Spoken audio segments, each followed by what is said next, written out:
Chapter 1. Jason's Future. Jason, did you hear me? Are you working? Jason's mom heard nothing from his room. She decided to go and see what was happening. She stood outside the door of his bedroom for a minute, and then she walked in. Jason was sitting on the floor and looking at some photos. "What are you doing, Jason?" she asked. Jason turned off his music and looked up. "Do you remember this?" He gave her a photo. "It's me when I was 5, and Maria. She was really pretty. Well, she still is. It was my birthday party, wasn't it?" "Yes, I think so," his mom said. "It was the last birthday before Dad left," Jason said. "I remember it very well." "The party? Or the day Dad left?" asked his mom. "Both," said Jason. "In my mind, they both happened on the same day." "They didn't, but it all happened a long time ago," his mom replied. She walked to the window, so Jason couldn't see her face. Simon, her husband, left their house in Moreland Road early one morning 12 years ago. He wrote her a letter and put it on the kitchen table, and then he left. For 12 years she didn't hear from him. No letters, no birthday cards for Jason. Then last week, there was a phone call. "Why did you go?"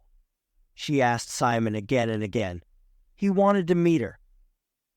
"No," she said, but she wanted to say yes. Jason's mom turned away from the window. "Jason, what about your homework?" she said. "Why are you looking at old photos?" "I want to find all the ones I've got of Maria. I want to take them with me to London, when I go to art school." He smiled at a funny photo of Maria, aged 11. "It's a bit early to think about all that, Jason," his mom said. "You're not going until the autumn, and you don't know if you're going to get a place at the art school." "I will. I'm sure I will. When I went to visit them 2 weeks ago, they said, 'We think your work's very good. We really like your ideas.' I know, but... Anyway, where are you going with Maria tonight?" asked his mom. "Broad Street Bar. There's a great reggae band on," said Jason. "Have you told her about going away to art school in September?" asked his mom. "Yeah, she's fine about it, I think," he replied. "I can come home at the weekends." "You won't." His mother began and then stopped. "I know what you're thinking," said Jason, "but we're different. We'll always be together." His mother left the room and went downstairs. Maybe Jason and Maria are different, she thought. They've known each other since they started primary school. But I thought Simon and I were different, and look what happened. "Mom," Jason came into the kitchen. "I'm going round to Maria's now. I'll have something to eat at her house. Okay?" "Have you finished your work?" asked his mom. "Yes." "Stop asking me. See you later, about 12. Okay?" And Jason left the house before his mom had time to say anything else. 5 minutes later, the phone rang. Jason's mom jumped out of her chair, looked at the phone, and thought, "Simon." She answered it. "Hello," she said in a very quiet voice. "Oh, hi, Mrs. Campbell. Is Jason there?" "Maria!" Jason's mom almost shouted her name. "No, sorry, he's left. He's on his way to your house." "Oh, no," said Maria. "Is there a problem?" Jason's mom asked. "No. Yes, I can't go out with him tonight, but it's okay. I'll tell him when he arrives here," answered Maria. "Bye." Jason's mom sat down. She drank a little red wine. She thought about the phone call from Maria. She thought that Maria's voice was a bit strange. She hoped nothing was wrong. Chapter 2. Nina's new job. Nina Sen's work at the bank was over for the week. She was at home at 48 Moreland Road with her 6-year-old son Max. He was eating sausages and chips. "I got 100% in maths today," he said. "Did you? That's great," Nina answered. "You're good with numbers, just like me." "Is Dad at work?" asked Max. "Yes, but he'll be home soon. He's got the evening off," Nina replied. David Sen worked as the top cook at Julie's, an expensive French restaurant. He worked long hours, and very often he didn't get home until late. "Oh, good. Mom, can my friend Adam come to football with us tomorrow?" asked Max. "Of course he can. Do you want to watch a bit of TV after dinner?" Nina wanted some time to think before David came home. But she didn't get much time because 10 minutes later, she heard David come in. "Hi, Nina." David kissed her. "Where's Max?" "Watching TV," said Nina. "How was the restaurant today?" "Good. You know Dan?" asked David. "The new assistant in the kitchen?" "Well, one of my cooks was ill today, so Dan did some cooking. And he was great. He has a French grandmother, and he can remember some of the food she made, so he's got lots of ideas for the new menu." "Daddy, Daddy!" Max shouted, running into the room. "Hello, Tiger," said David. "Let's go and read a story, and then you can tell me all about your day." Father and son left the kitchen. Nina could hear Max's excited voice. He was really happy to see his father. "I'm lucky," thought Nina. "Why do I want to change things?" She cooked dinner for herself and David. "Are you ready to eat?" asked Nina when David came back to the kitchen. "There's something I want to talk to you about." I'm not sure I like the sound of that." "Is it something important?" he asked. "The director from head office came to the bank today. He told me I was the manager of the month," Nina said. "Well done. Does that mean you'll get more money?"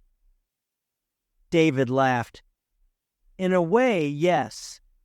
He asked me to be the manager in Newcastle. That's a really big bank, about 5 times the size of the one here." Nina stopped and looked at David's face. "So yes, more money." "Ah," was David's only answer. Then a few seconds later, "And what did you say?" "I said I was interested," Nina answered. "I also said I wanted to talk to you. What do you think?" "First thought," said David, who stood up to get a glass of water. "Well done, you. You work hard, and I'm pleased for you. Second thought, what about my job? Third thought, Newcastle is so far away from here." "I thought all that too," said Nina. She went across the kitchen and stood with her arms around David. "And what about Max? He loves his school and his friends. And there's my mom and dad to think about," continued David. "I know they live in Exeter, but it's only 100 kilometers from Bath, and we see them quite often. They could come with us. I'm sure they'll be happy in Newcastle. Your mom was born near there, wasn't she?" Nina was trying to think of some more good reasons. She really wanted this new job. "Yes, but they have all their friends around them now, and they love living in Exeter," David answered. "It's a big thing to move at their age." "Forget them for a minute. What about you?" asked Nina. "Well, you know I love working at Julie's," David replied. We've got a good name since that newspaper wrote about us. It's an exciting time, and I don't really want to leave. Of course, I'm sorry the restaurant isn't mine, but we haven't got the money to buy it, so—" "I really want to say yes, David," Nina said. "I think this is just the beginning. Maybe I could become manager for a big area in a few years, and after that, well, who knows? Then we could buy 2 restaurants and—" "Slow down," said David with a smile. "We haven't decided yet. When does the job start?" "In 3 months," replied Nina. "David, we're still young. It could be exciting to start again in a new city." "True," replied David slowly. "When do you have to give the bank an answer?" "Well, they want me to decide by the beginning of next week," Nina said. "Say yes then," said David quickly. "What?" Nina looked at David. She couldn't believe it. "Well, we can't buy Julie's. That's what I'd really like," David answered. "But I can get another job in a good restaurant in Newcastle, and your work is important. I know you love it." "Oh, David, you're wonderful. I'm so pleased I married you." Nina laughed. "I'm going to write to head office and tell them before you change your mind."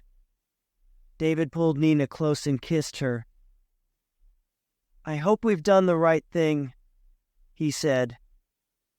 "Anyway, now I'm going to have a long hot bath and think about it.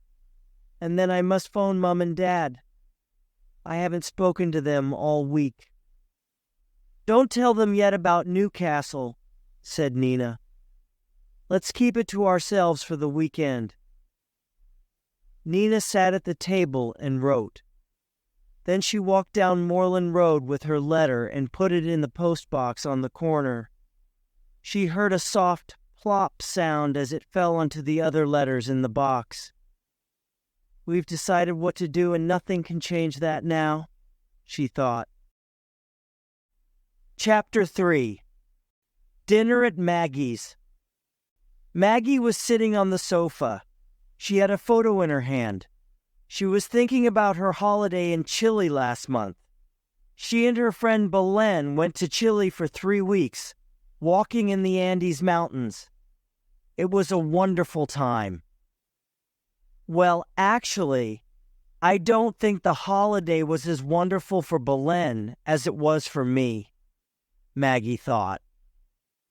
She looked at the photo and saw a happy group of young people. They looked happy because the day's walking was finished. They were also happy because that was the day they saw the beautiful bird. A condor, the famous bird of the Andes, flew high above them in the sky that day and stayed with them for hours. Maggie was sad to see it fly away at the end of the day. "It was a very important bird for the Inca people, you know," said Xavier, their group leader. "On lots of old Inca buildings, you can see an unusual cross. It's unusual because it has 3 levels, like this." And Xavier drew the cross on the ground.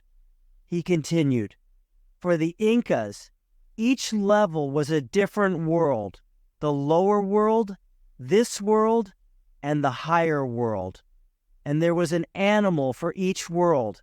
The higher world had the condor. So you see, these birds were very special, very important for the Inca people. The group were interested in Xavier's stories. Belen was more interested in Xavier. From day one, Maggie knew that Belen liked Xavier. Well, he was great-looking and friendly with everyone. Belen talked to Maggie a lot about Xavier, what he said to her, how she felt. This is exactly what she was like when we were at school together, thought Maggie. I hope I don't have to listen to this all holiday.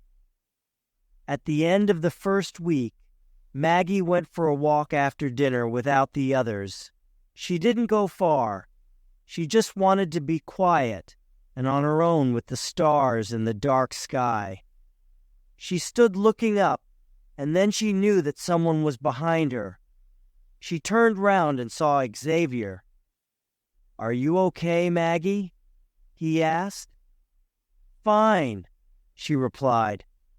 "It's beautiful here, isn't it? I love the mountains. It's so different from where I come from." "I was born near here, so I love it too," Xavier said. They sat and talked for a long time. She learnt about his life and about the life of ordinary people in Chile. From that day, she and Xavier had a special friendship. They often talked together after dinner, and something more than a friendship began. And of course, Belen saw it. "It's okay, Maggie, really," said Belen. "I don't mind." But Maggie felt she did mind, and sometimes she saw Belen looking at her rather coldly. But at the end of the holiday, things were okay between the two friends, and Belen actually said she wanted to go on holiday with Maggie again. Maggie got up slowly from the sofa. She enjoyed dreaming about her time in Chile, but she had to make dinner. Belen was coming tonight. She walked into the kitchen and started cooking the meat for the lasagna. "Oh, I forgot to buy the tomatoes," she thought. She took her money and left the house. She walked quickly to the shop at the end of her street. In her house the phone rang, and of course nobody answered it. Then the answer phone started. "Hi, this is Maggie. Sorry, I'm not here to take your call, but please leave your name and number, and I'll call you back later. Thanks." There was a small noise at the other end of the phone. Someone was getting ready to speak, but the person didn't leave a message or their name and number. Maggie came back with the tomatoes. She saw the message light on the phone. Probably Belen, she thought. Maybe she's going to be late. Maggie played the message, but there was nothing to listen to. Strange, she thought. She went into the kitchen and finished the lasagna. Then she took a glass of red wine into the living room. She picked up the phone. "Telephone number 0778853672 called today at 1900 hours, she heard. Maggie wrote the number down and thought, "I don't know anyone with that mobile number." But then she heard someone at the front door. It was Belen. "Hi, Maggie," said Belen and gave her a kiss. Something smells good." They walked into the living room, and Maggie gave Belen a glass of wine. "It's good to see you," said Maggie. "You look great. I love your hair." "Thanks. And how's the lovely Xavier?" asked Belen. "Have you heard from him?" "Yeah, I have," said Maggie. "I got an email last week. He was in an internet cafe in Santiago." "Great. I thought it was just a holiday romance, but I'm really pleased for you." "No, really I am," said Belen quickly when she saw Maggie looking carefully at her. "He says he's coming to England very soon, maybe next week," said Maggie. "Really? So soon? It must be love," said Belen with a smile. "Well, I don't know about that." Maggie laughed. "He doesn't say anything about love. Just that he's coming and that he's written me a letter to tell me everything." "Everything about what?" Belen asked. "I don't know. It's a bit of a strange email. Look, you can read it." Maggie gave the email to Belen. She read, "Hi, Condor Girl. I'm coming to England very soon. I need to get away from Chile for a bit. Have written to tell you everything. Can't say much now. Looking forward to seeing you a lot. Much love, Xavier." Chapter 4. Sam has money problems. Sam arrived at his house, number 56. The lights were on in every room, and he could see his 16-year-old daughter, Emma, sitting at her computer in her bedroom. Sam went inside the house and put his bag down. Wonderful, he thought. No more work until Monday. Sam worked for the town's newspaper, the Bath Chronicle. He was a reporter, but not a very important one. He quite liked his job, but he didn't get a lot of money for it. When he started work at the newspaper 20 years ago, he had big ideas. He wanted to work there for a few years and then move to London to work for one of the big newspapers. But time moved on, and he didn't. Sam still wrote about the ordinary lives of people in Bath, and sometimes a big story. Then all the people on the paper had to work together, and it felt good again for a short time. "Hannah, where are you?" called Sam. "Upstairs with Alicia," a voice replied. Sam went upstairs and found his wife, Hannah, in the bathroom. 2-year-old Alicia was playing in the bath with about 10 yellow plastic ducks. "Hello, my favorite 2 girls," said Sam and kissed them both. "I heard that, Dad," called Emma from her bedroom. "What about me? I thought I was your favorite." "That was yesterday, when you made me a cup of tea," said Sam, and walked into his older daughter's room. Emma was looking at something on the internet. "I'm trying to find something about Chile for my geography teacher," said Emma, and turned to give her father a kiss.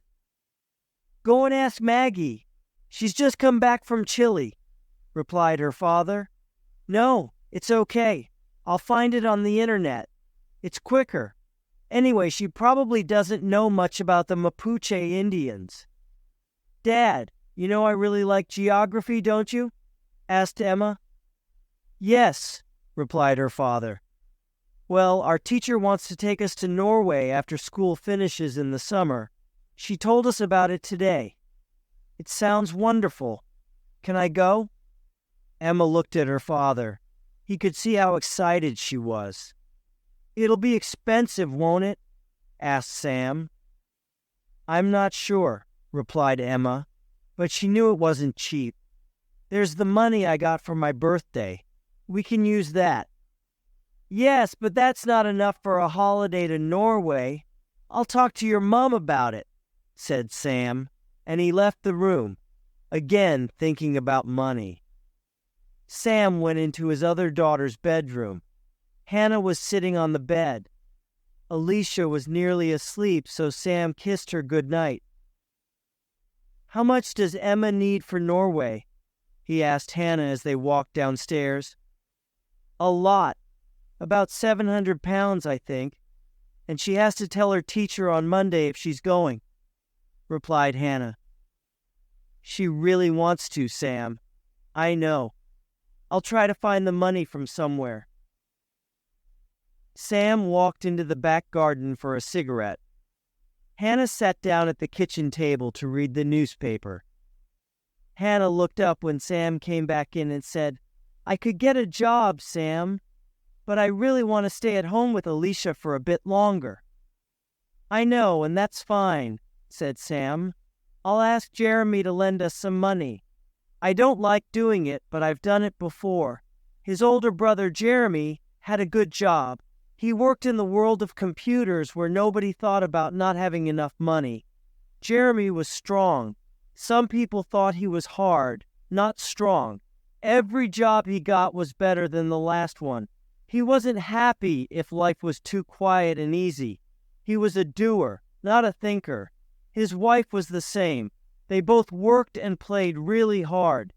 It's good that they don't have any children because there isn't enough time for them in their lives," thought Sam. Jeremy didn't understand how expensive children were, and Sam hated asking his brother for money. He could tell that Jeremy felt sorry for his younger brother. "Why don't you get a better job, Sam?" Jeremy always asked. "You're intelligent, You could do anything." "I like my job," replied Sam. "I don't want to work anywhere else." That wasn't really true, but he could never let Jeremy know that. And this was the same conversation Sam and Jeremy had on the phone that Friday evening. But then it changed. "I'm sorry, Sam, but I'm not going to lend you the money," said Jeremy. "Pardon?" said Sam. "No, no money this time. You need to think about your job. Get a job with more money. You've got to change, Sam. Every time you need money, you come to me." "Well, I think it's too easy." Jeremy stopped. Sam put the phone down. His head was hurting. He couldn't believe it. His own brother didn't want to help him. His own brother talked to him like that and made him feel small and dirty. Sam went back into the kitchen. "What did he say?" asked Hannah. "Fine," said Sam. "He'll lend us the money so Emma can go to Norway." "I know it's difficult for you to ask, so thank you, my love," said Hannah and kissed him. Sam didn't look at Hannah and went to find Emma. Chapter 5. Jason and Maria. Maria opened the front door of her house and let Jason in. "Hi," said Jason and kissed Maria. She took his head in her hands and looked at him for a few seconds. "What are you looking at? Have I got something on my face?" asked Jason, and he kissed her again. "No, I just wanted to look at you. You've got a lovely face," replied Maria, and walked into the living room. "Are you okay?" asked Jason, following her. "I haven't seen much of you this week." "I'm fine," replied Maria. Then she turned and looked at Jason. She saw someone who was her best friend. She saw a person she loved, but she knew that she was going to change everything. "Jason, sit down. I need to talk to you," said Maria. She took his hand. "There isn't an easy way to say this, but I've met someone else." "What do you mean, met someone else?" For a moment, Jason didn't understand. Then his face went white. "When I was on holiday with my family in France at New Year, I met a man, and this was the difficult bit to say, and I think I love him." "You said you loved me," said Jason in a loud voice. "I did. I do. I do love you, but maybe like a brother. I feel a different love for Francoise." Maria looked at Jason. "Oh, Jason, I'm sorry. I didn't want this to happen." "You don't love him," said Jason. "It was just a holiday romance. How can you fall in love with someone else? Have you heard from him since the holiday? Have you seen him? Does he say that he loves you?" "Yes, he loves me too," Maria answered. "We've emailed each other every day, and he came to London last week for a few days. I saw him then when I stayed at my sister's." "You told me your sister wanted to spend some time with you," said Jason. "So that wasn't true, was it?" Jason looked at Maria. He couldn't believe what was happening. "When we finish school in the summer, I'm going to Paris to study. Francois is studying there at the moment," Maria said, not looking at Jason. "You've thought of everything, haven't you? When did you decide all this?" Jason asked. Maria didn't reply. Jason got up, put on his coat, and said, "I'm going. I can't stay here. It hurts just to look at you." "Will you be all right?" asked Maria. "I don't know. And anyway, it's not your problem now, is it?" replied Jason angrily. "Jason, please don't," said Maria. "Don't go. We need to talk some more." But Jason was already running out of the front door. He ran and ran until he couldn't run anymore. He wasn't angry anymore, but just so sad. He started to walk slowly home. He hoped his mother was out. He didn't want to talk to anyone. When he got to his house, he saw the lights were on. He tried to open the door quietly, but he couldn't. "Is that you, Jason?" called his mother from the living room. "Yes," he replied.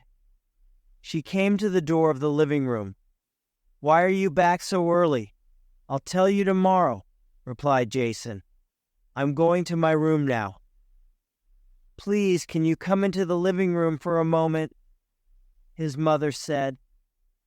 "Do I have to?" asked Jason. "Yes," his mother replied. Jason followed his mother into the living room and saw a man sitting on the sofa. "Jason," said his mother, "this is your father, Simon." Jason looked at the man and said nothing. Simon said nothing, but couldn't look at Jason. After a minute or two, Jason said coldly, "So where have you been for the last 12 years? His father replied, "It's difficult, but let me try and tell you what happened." But Jason didn't want to hear any more things that evening. For the second time that day, he ran out of a house. He went to the river and sat looking at the water. He felt lost. Everything was different.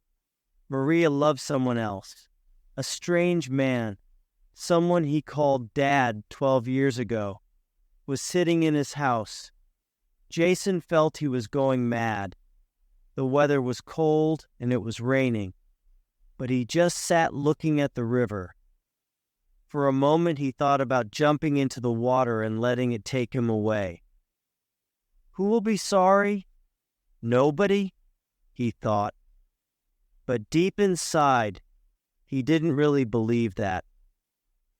He put his hand into his pocket and found some cigarettes. He lit one, stood up, and turned away from the river. For hours, he walked the streets of Bath. The rain was still falling and he was wet through. At about 3 o'clock in the morning, he was outside the city's mail depot. There was a lot happening. Big vans were arriving with bags of letters. Jason was happy to stand outside the gate and watch the bags going into the building. He stopped thinking about his problems for a bit, and time passed.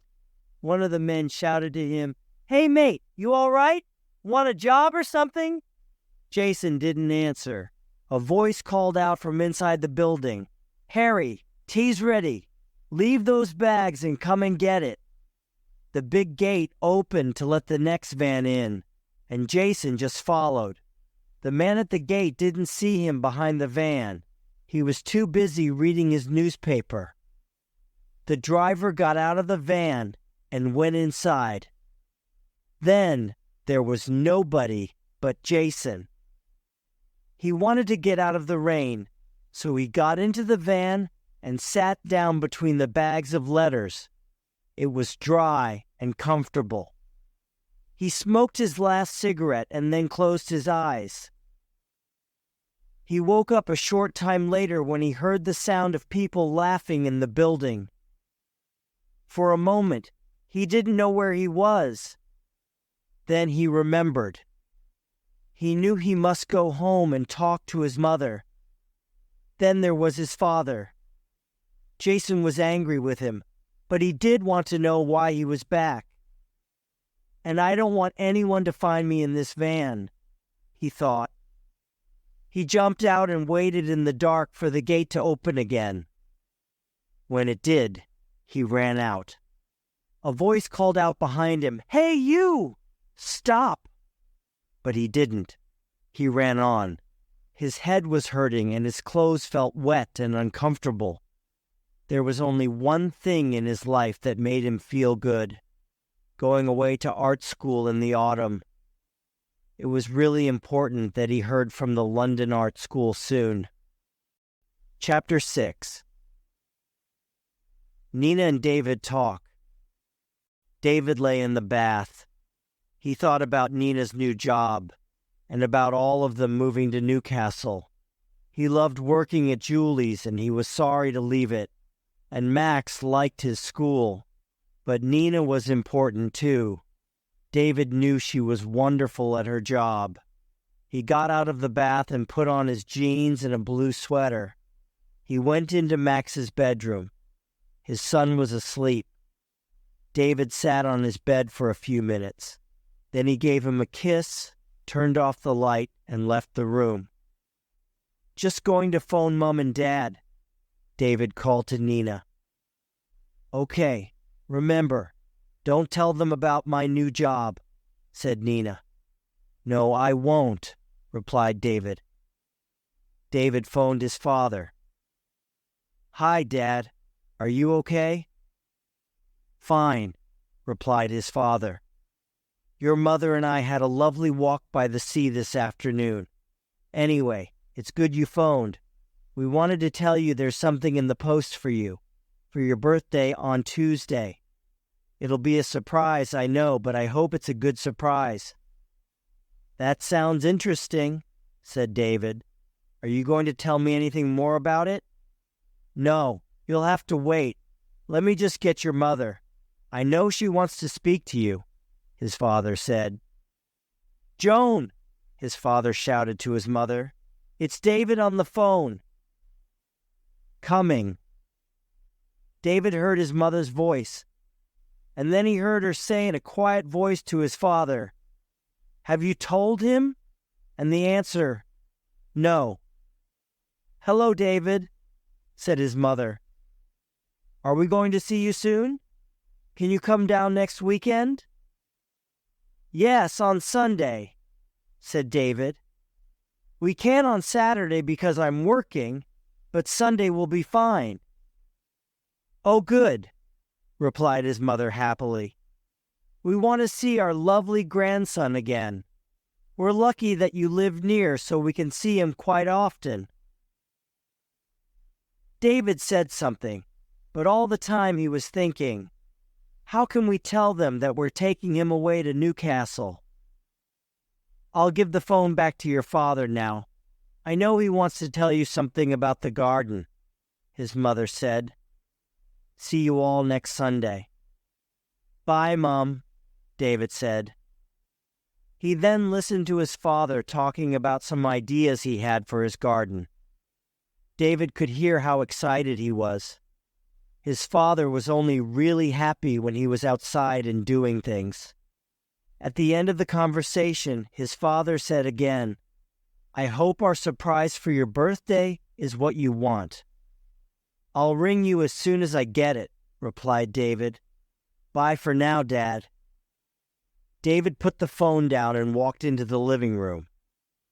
"Everything okay?" asked Nina. "Yes, fine," said David. "I said we'll go down to see them next Sunday for the day. That's okay, isn't it?" "Sure." Nina saw the look on David's face. "Mom said how she loved having Max so near," said David, "and I felt bad. They're getting older and they'll be so sad when we tell them about Newcastle. Oh, David, I know, but they'll want us to do the right thing for us as a family," replied Nina. "But now I really don't know if it is the right thing anymore," said David quietly. They talked for hours, and the questions were always the same. Is it right for us to go to Newcastle? Zrania, do we ask your parents to go with us? Do we forget about the new job and stay in Bath?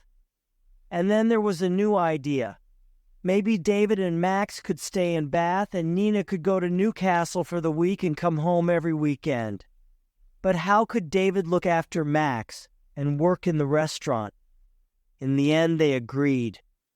It was the same as their earlier decision. Newcastle in June for all the family. "It'll be okay, won't it?" asked Nina. "I hope so, love," replied David. "I really hope so." Chapter 7. Maggie's visitor Belen gave Xavier's email back to Maggie. "That's very strange," she said. "Maybe he's done something wrong. Perhaps the police are after him or something." "No, not Xavier," said Maggie. "Why not, Maggie?" answered Belen. "I mean, we were only in Chile for 3 weeks. How well do we know him? Have you had any other emails or letters from him?" "Yes, an earlier email, but it didn't say anything about coming to England," replied Maggie. "Oh well, there's nothing you can do. Just wait for the letter and hope it's nothing bad," said Belen. "I've just remembered something. Do you mind if I make a quick call?" asked Maggie. "Someone phoned me just before you arrived, but they didn't leave a message." "Go ahead," said Balin. "I'll go into the kitchen."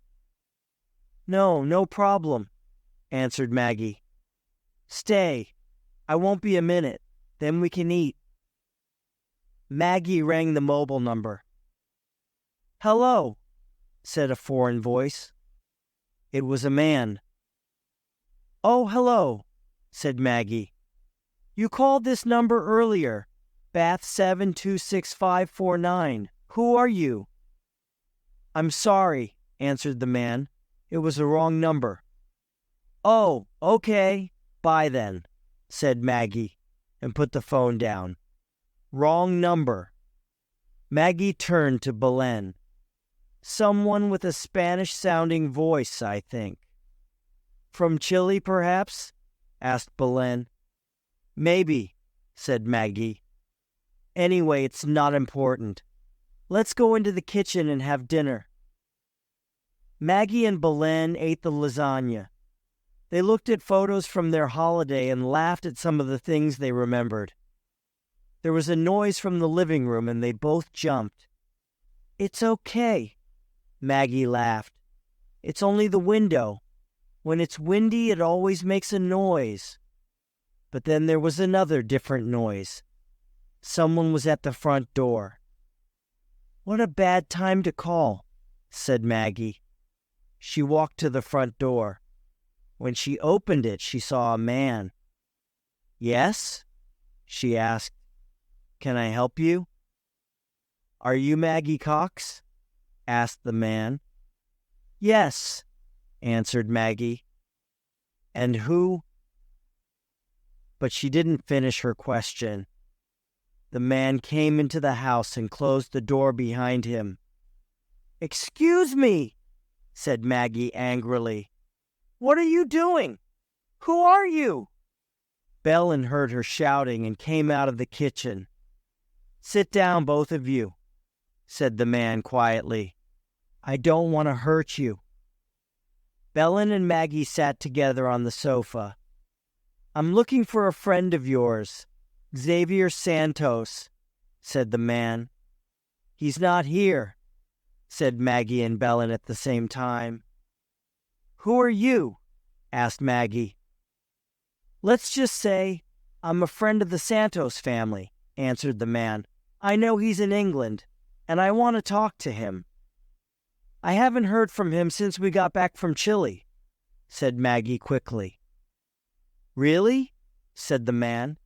He walked around the room and looked at everything. Postcards from friends on holiday, the phone bill that was on top of the TV. Then Maggie remembered Xavier's email. It was on the table next to her. It was too late to move it. The man saw it. "So this is from another Xavier, is it?" "Where's the letter he talks about in the email?" asked the man. "I haven't had it yet," said Maggie. She was afraid, and she could feel Belen was too. She didn't understand what the man was doing in her house. "How did you know where I live?" asked Maggie. "I found your address in Xavier's home," said the man. "And your photo. Did you have a good time in my country, Maggie?"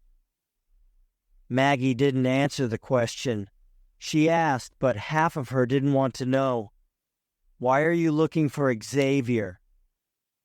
"He's got something that I want," said the man. "But maybe he gave it to you to bring back to England." The man walked up to Maggie and stood very close. "He didn't give me anything," said Maggie. "Maybe he didn't. But I know that Xavier will come here soon. And when he does, I'll be ready for him." The man looked hard at Maggie. "You did a bad thing, Maggie, when you chose Xavier," said the man. "He's not right for a nice girl like you." He moved away. "Remember, Maggie, I'll come back." Belen and Maggie jumped up when the man left. "You must phone the police, Maggie," said Belen. "This is terrible. You must come home with me. You're not safe here." Maggie phoned and told the police everything. She told them, "I'm not going to stay here. I'm going to stay with a friend tonight. You can call me on my mobile, 047765678831. The police asked her to go to the police station the next day. Maggie put some things in a bag, ready to leave with Belen. "I'm so stupid," said Maggie. "I thought Xavier was really nice. I believed he loved me, but he was just playing."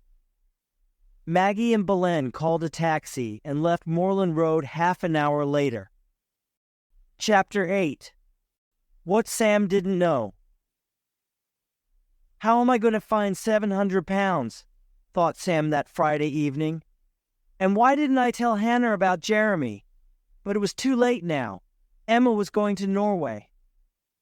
"That's so great, Dad. Thank you," she said, and kissed him. It made Sam happy to see her so excited.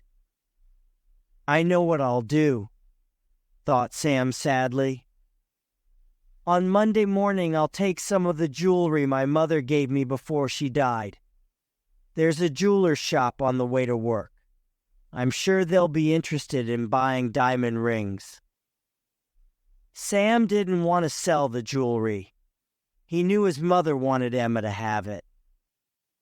"Maybe my brother is right," he thought.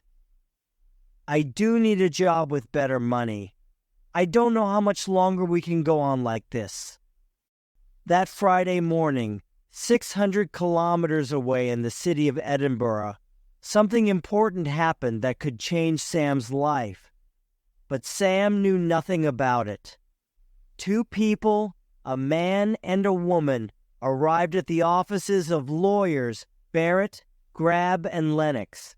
A man took the two visitors upstairs to the office of Frank Barrett. It was a very old-fashioned place with big, dark wood furniture. There were hundreds of law books all around the room. "Good morning," said Mr. Barrett to the visitors. "It's Paul and Sonia Cooper, isn't it? Please sit down." "Thank you," said Sonia, and sat down next to her brother, Paul. "I'm sorry about your father," said Mr. Barrett. "We looked after his business for years here." "Thank you," said Paul. "He was 91 when he died, but now we need to know what he decided to do with his money and things." "Paul," said Sonia, "that sounds terrible." "It's okay," said Mr. Barrett. "Let me tell you what he wrote in his will." Mr. Barrett didn't always enjoy reading a will to a family. Sometimes there were surprises in it that they didn't like.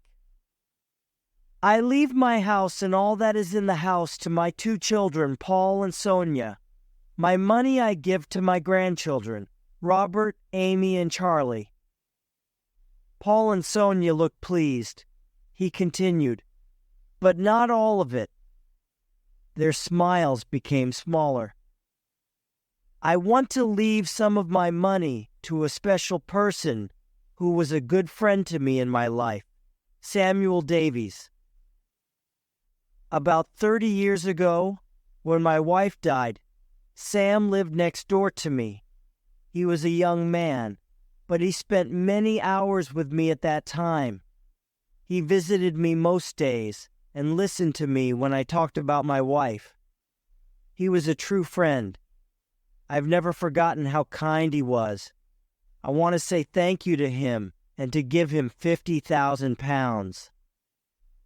A few minutes later, Mr. Barrett finished reading and the office was quiet. Then Paul Cooper said, "Samuel Davies is a lucky man. 50,000 pounds is a lot of money just for talking to Dad." And Sonia said, "I don't remember him." "Well, that's what Dad wanted to do, and it's his money. So that's that. We can't change anything. But how much will there be for the grandchildren, Paul's children? I'm not sure yet. We'll have to wait and see," said Mr. Barrett. "We have to let Samuel Davies know. It could take quite a long time. You know, the address your father gave us could be wrong now, but I'll write to you as soon as I know." "But if you don't find him, what happens to the money?" asked Sonia. "Oh, I'm sure we'll find him. It could take months, but we usually find people in the end," replied Mr. Barrett. Paul and Sonia left the lawyer's office quietly.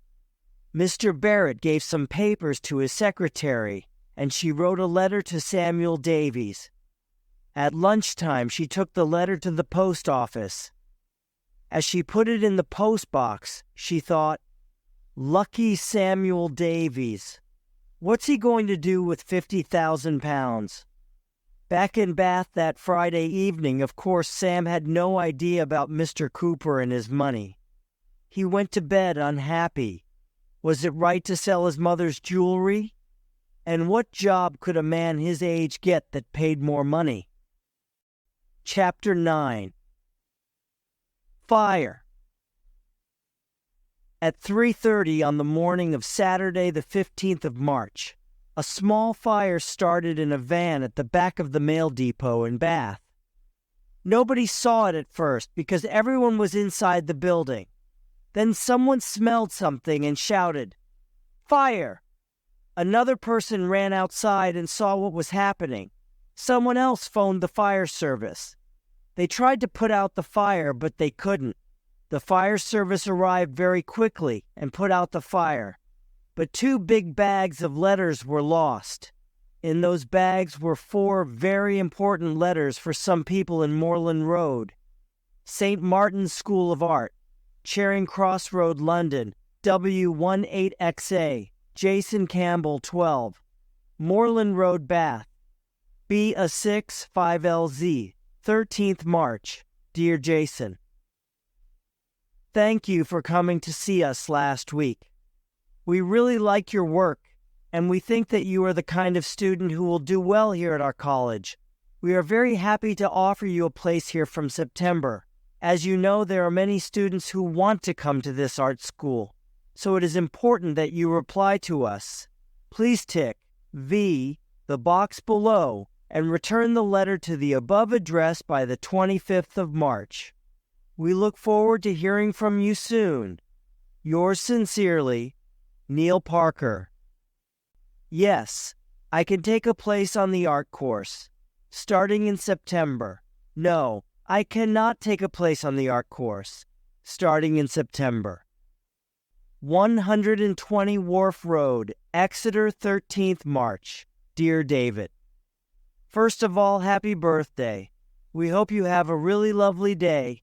We've been thinking about our future, and we want to do something with our money.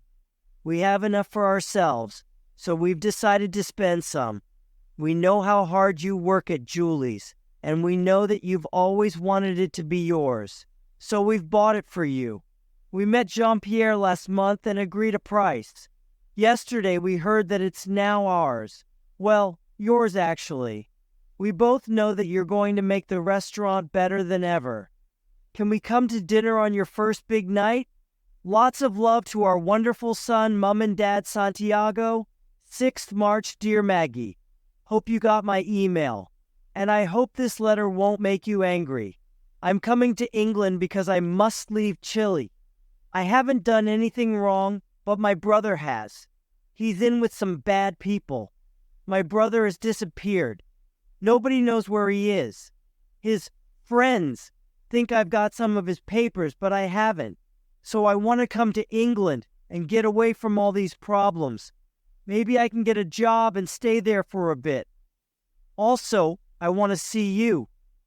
I think we're at the beginning of an exciting time together. I'll be with you very soon. Until then, please believe me that I have done nothing wrong. Please email me and tell me I can come. Lots of loving kisses, Xavier Barrett, Grabby and Lennox, 34 Queen Street, Edinburgh, EH23XJ, Samuel Davies 56, Moreland Street, Bath, BS65, LX, 14th March. Dear Mr. Davies, we are writing about Mr. Thomas Cooper, who has sadly died. Mr. Cooper has remembered you in his will, and we would be grateful if you could write to this office as soon as possible. Yours sincerely, Frank Barrett. Conclusion. And what happened to Jason, David, and Nina, Maggie, and the Davies family? Jason went away for 2 weeks to stay with his grandmother. She looked after him, and he began to feel better about himself. When he got back to Bath, he was sad that there was still no letter from the art school in London. He phoned the school, but it was too late. The school said he could have a place the next year. For a year, Jason stayed in Bath and did lots of different jobs. Simon, his father, came to the house sometimes, and Jason began, slowly and carefully, to get to know him. Nina's letter to the head office of the bank arrived safely. David never got the letter from his parents, but his mom and dad phoned him on his birthday, and he learnt about the restaurant. It was the best birthday present in the world. Nina decided to work in Newcastle and come home at the weekends.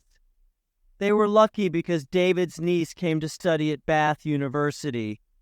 She stayed with them and looked after Max. But it wasn't easy for the family. David wanted Nina to come home and work with him in the restaurant, but she stayed at the bank in Newcastle for 18 months. Then she took the job of area manager in Bristol, a city 25 kilometers from Bath. Maggie never heard from the Chilean visitor again. She never heard from Xavier again either, and he never arrived in England. Maggie was very sad. She really thought that she and Xavier were great together. It was hard for her. She wanted to believe that he was a good person, but all her friends told her to forget him. Sometimes she thought about going back to Chile to find him, but in the end, she didn't. She decided that probably it was just a holiday romance for him after all. Sam sold his mother's jewelry and gave Emma the money. After a few days, he had another conversation with his brother. Then he decided to leave his job at the newspaper and write a book. He worked at home so he could look after Alicia too. At first, it was strange for him, but slowly he began to enjoy his new life. It was exciting to write, and Alicia was an easy child. Hannah got a good job in a shop, which she enjoyed. They were still short of money, but one day, about 3 months later, he got a letter from Barrett, Grab, and Lennox. Life began to look a lot better for Sam and his family.